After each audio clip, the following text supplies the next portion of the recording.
ស្ត្រីវ័យក្មេងដែលចិនចាប់បង្ខាំងពេលនេះមានសេរីភាពឡើងវិញហើយ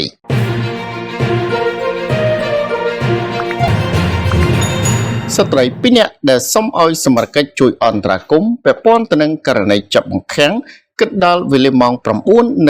នាទីយប់ថ្ងៃទី 16 ខែមីនា ឆ្នាំ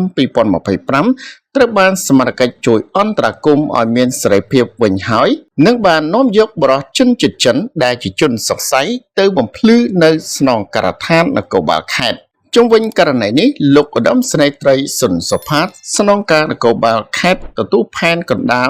នៃសន្តិសុខបានឲ្យដឹងថាក្រោយពីទទួលបានព័ត៌មានពាក់ព័ន្ធទៅនឹងករណីបង្ខាំងមនុស្សដោយមានបទបញ្ជាពីលោកឧត្តមសេនីយ៍ឯកសរដ្ឋាស្នងការនគរបាលខេត្តបានចាត់ឲ្យលោកដឹកនាំកម្លាំងចុះមកដល់ទីតាំងដែលស្ត្រីរងគ្រោះវ័យក្មេងចំនួន2នាក់ស្នើសុំឲ្យជួយអន្តរាគមន៍ជាបន្តនោះពួកនាងទាំងពីរនាក់ត្រូវបានបរិសុទ្ធជនជាតិចិនចាប់បង្ខាំង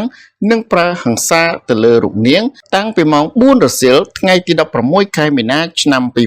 2025 នៅក្នុងបន្ទប់លេខ 906 ជាន់ទី 9 នៅក្នុងសន្តាគារធំសាន់អ៊ូអន្តរជាតិមានទីតាំងនៅតាមបណ្ដោយផ្លូវឯករាជ្យស្ថិតនៅក្នុងភូមិ 4 សង្កាត់ 4 ក្រុងព្រះសីហនុ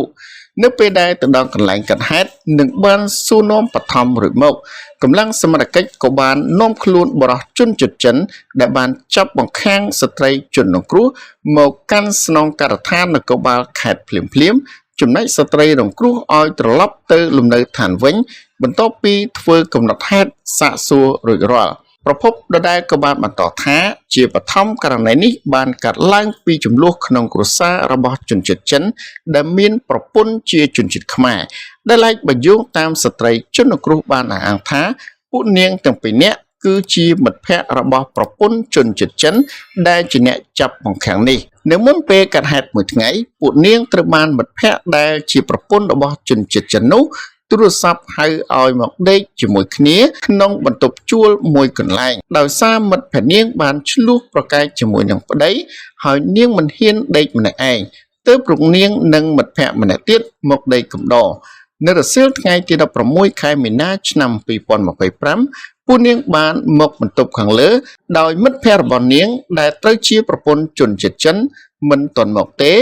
និងបាននាងឲ្យយកកូនមកមុនប៉ុន្តែនៅពេលដែលពួកនាងមកដល់ក្នុងបន្ទប់ហើយប្រគល់កូនប្រុសទៅឲ្យជនជាតិចិនរូបនោះជនជាតិចិនដែលជាប្តីមិត្តភក្តិរបស់នាងបានដកទូរស័ព្ទនិងបានចាក់សោបន្ទប់មិនឲ្យពួកនាងចាក់ចេញពីបន្ទប់វិញឡើយ